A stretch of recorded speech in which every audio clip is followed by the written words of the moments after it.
السلام علیکم دوستو. دس از محمد یعقوب فیصل قاضی ایڈوکیٹ ہائی کورٹ اینڈ آج ہم ڈسکس کریں گے مرڈر 302 کو. اگر میں آپ سے پوچھوں کسی انسان کو مار دینا کیا ہمیشہ مرڈر ہوتا ہے یا پھر کچھ کیسز میں قتل ہونے کے باوجود لا اسے مرڈر نہیں مانتا؟ آج پاکستان میں جو کرائمز ہو رہے ہیں، نیوز کھولیں روز murder, target killing, honour killing, لیکن کیا ہر کیس سیکشن 302 پی پی سی کے انڈر آتا ہے؟ یہ لاء کے اندر بھی ایک ہڈن سسٹم ہے جو ڈیسائیڈ کرتا ہے کہ کون قاتل ہے اور کون صرف ایک اکیوز. تو چلیے شروع کرتے ہیں. سب سے پہلے آج ہم ان چیزوں کو سمجھیں گے. سب سے پہلے ایک بیسک چیز سمجھتے ہیں. لاء ایموشنس پہ نہیں چلتا، لاء ایویڈنس اور ڈیفینیشنس پہ چلتا ہے. مطلب اگر کسی نے کسی کو مار دیا وہ آٹومیٹیکلی مرڈر نہیں ہوتا. B B C Pakistan penal code section 299 to 338 offences against human body. Section 302 actually اکیلا نہیں ہے، یہ ایک چین کا حصہ ہے. سیکشن 299 قتل کی ڈیفینیشن، سیکشن 300 قتل کی ٹائپ، سیکشن 302 پنشمنٹ. تو سب سے پہلے یہ سمجھیں گے کہ قتل کیا ہوتا ہے. واٹ از قتل؟ قتل causing death of a human being. قتل means causing death of a human being. Simple لگ رہا ہے لیکن ٹوسٹ یہاں پہ ہے کہ ہر قتل سیم ٹائپ کا نہیں ہوتا. قتل کے بھی ٹائپس ہوتے ہیں. قتل عمد ہوتا ہے، انٹینشنل مرڈر. قتل خطا ہوتا ہے، مسٹیکلی.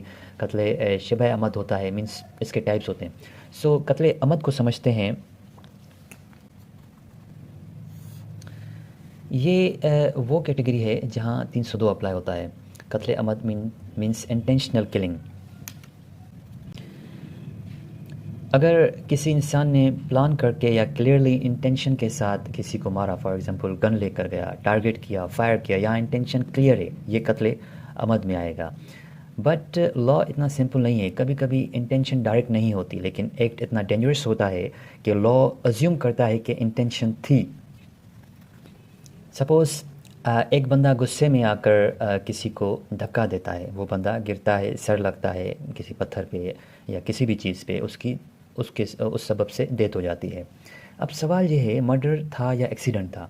یہاں لائر آرگیو کرے گا، پروسیکیوشن بولے گی انٹینشن تھی، ڈیفینس بولے گا نہیں تھی. یہاں سے کیس انٹرسٹنگ ہوتا ہے. اس کے بعد آتے ہیں section 302 P P C, punishment of قتل عمد. یہ تو ہو گیا ہمارا قتل عمد کا، ہم نے اس کی ڈیفینیشن سمجھی. اب اس کی پنشمنٹ کیا ہے؟ ڈیتھ پینلٹی، لائف امپرزنمنٹ، قصاص. اب یہاں پہ پاکستان کا لاء یونیک ہو جاتا ہے. قصاص کیا ہے؟ قصاص means an eye for an I.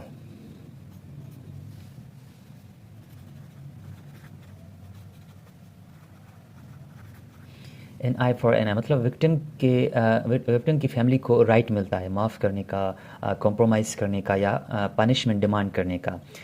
Suspend moment یہ ہے کہ تو ایک کلر جو کلیئرلی کسی کو مار چکا ہے وہ کبھی کبھی جیل سے باہر بھی آ سکتا ہے، صرف اس لیے کیونکہ وکٹم فیملی نے معاف کر دیا. آپ نے سنا ہوگا honour killing cases, family compromise cases, راضی نامہ، یہ سب سیکشن 302 کے انڈر ہی ہوتے ہیں. پرابلم ان سسٹم کیا ہے؟ اب یہاں ایک کنٹروورشل ڈبیٹ شروع ہوتی ہے.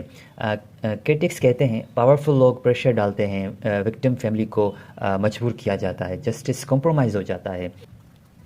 اب تک ہم نے صرف سرفیس دیکھا ہے. اب اصلی گیم شروع ہوتی ہے کہ کیونکہ لاء صرف کسی کو مار دیا پہ ڈیسیشن نہیں لیتا. لاء یہ دیکھتا ہے انٹینشن کیا تھی، ویپن کیا تھا، سچویشن کیا تھی. اور سب سے ڈینجرس پارٹ یہ ہے، وہ یہ ہے کہ جب کلر کے پاس ایک جسٹیفیکیشن ہوتی ہے، سیلف ڈیفینس، پروویکیشن یا سڈن فائٹ، کیا ایسے کیسز میں بھی سیکشن 302 اپلائی ہوتی ہے یا کلر بچ سکتا ہے؟